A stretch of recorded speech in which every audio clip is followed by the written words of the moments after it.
खଣି अधिकारी घरे vigilance चढ़ाऊ Cuttack circle खनि उपनिर्देशक देवव्रत महांती घरे विजिलेंस चढ़ाऊ कर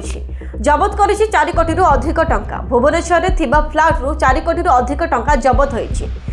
विजिलेंस पक्षर एपर्यंत जेतिकी चढ़ाऊ होती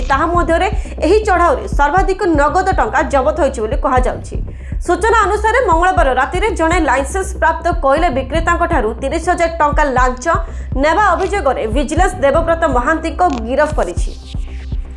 सहित पटियारे फ्लाट भद्रक मठसाई पैतृक घर एवं कटक कार्यालय एक संगे विजिलेंस पक्षर चढ़ाऊ कर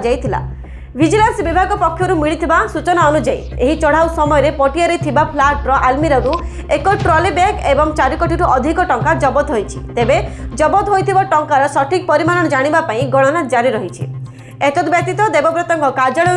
1 कोटी 20 लाख टंका जबत करा जायछि। यह सहित भुवनेश्वर पहाड़ रे एक विशालपूर्ण 2 महला कोठा समेत 130 ग्राम सुना ठाब होइथिबा विजिलेंस पक्षर सूचना रही।